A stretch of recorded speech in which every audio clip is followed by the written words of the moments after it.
Right, question 6 is a trapezium rule question. Really standard, this bit here.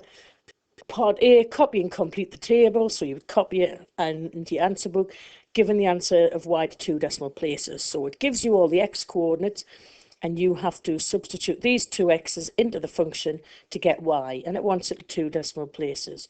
So we've got, for part A, we'll put it up here, y equals 5 all over 3 lots of x.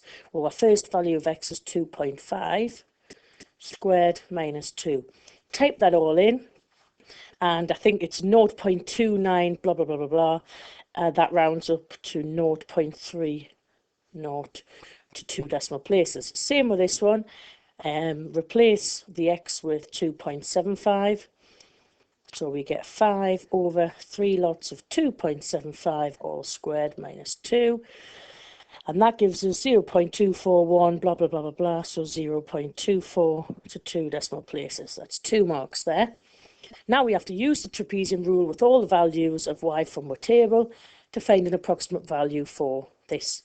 Now, if you look in your formula book, under the core 2 bit, you get this, which says the trapezium rule.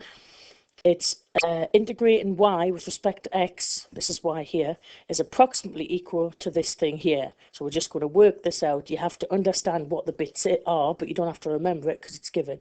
It's a half times the height. The height is the height of the trapeziums, but because the trapeziums are on the side, it's kind of like the horizontal distance between them, which is always the difference between the x coordinates, the little gaps. So this here, the gaps are jumping up in 0.25s, so h is 0.25. Then if you look closely, there's like a squiggly bracket. You can do a square one if you want. And then it's y0 plus yn. Some people prefer to do this bit in a different order. I'm going to stick with this bit here though. y0 is the first y1, the first y coordinate. So that is 0.5, and you're adding it with yn, which is the last one. So the first and the last go together. Make sure you look at the y coordinates.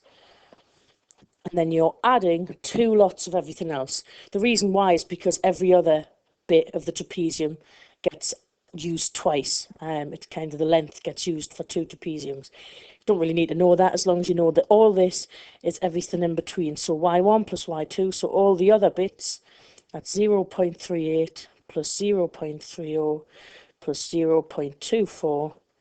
And then remember to close the squiggly bracket, because all of this gets times by a half times the height. And then you type it all into your calculator, and you get 0.3175 blah blah blah blah blah. I think the mark scheme gives you anything as long as it rounds to 0.32. So as long as your answer rounds to 0.32. So if you've put 0.317, that's fine, or 0.3175, but try and give a bit of detail. And that's it for part B. Right, part C, we get this little bit of information here. 3 marks. You've got figure 2 showing a sketch of the curve we've just been integrating. The points A and B are 2 and 3 respectively, just what it says here. The region S is bounded by the curve, the straight line through B and to 0, that's this line here, and the line through A parallel to the y-axis. Use your answer to part B to find an approximate value for the area. Well, the answer for part B, remember, was the area of this bit between 3 and 2, an approximation, and it was 0.3175.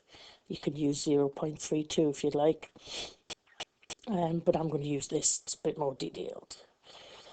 Now, this answer here was an approximation for integrating this function, so this graph, between 2 and 3. If you look back, where is it? Whoop. Yeah, it was an approximation between 3 and 2 of this function. So our answer that we've got there is highlighted, is an approximation for all of this area here. We don't want all of that, we want S. So all we need to do is subtract this little triangle here. So we need to work out the area of this little pink triangle, and subtract it from our answer there. Now it shouldn't be too difficult for 3 marks. This triangle, well, we can see the base is 1. This distance here is going to be 1, but we need to work out this height, and we don't know this height. However, we do know that the x-coordinate of b is 3.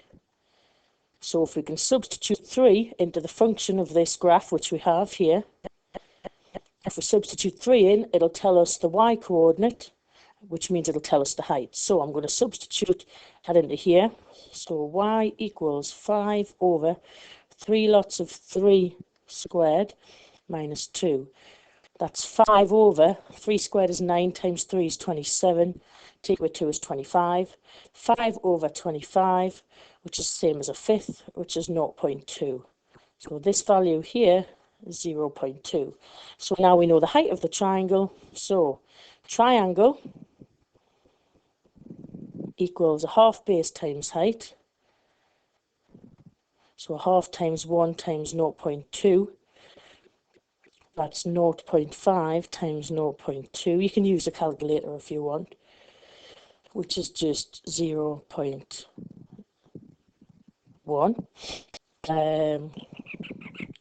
And that's the area of the triangle. So we need to have our big area, this one here, 0.3175, subtract 0.1, that gives us 0.2175 units squared. You don't have to write that bit if you don't want. So use your answer to part B to find an approximate value for the area of S. Take your answer that you got, subtract the area of the triangle, 0.2175.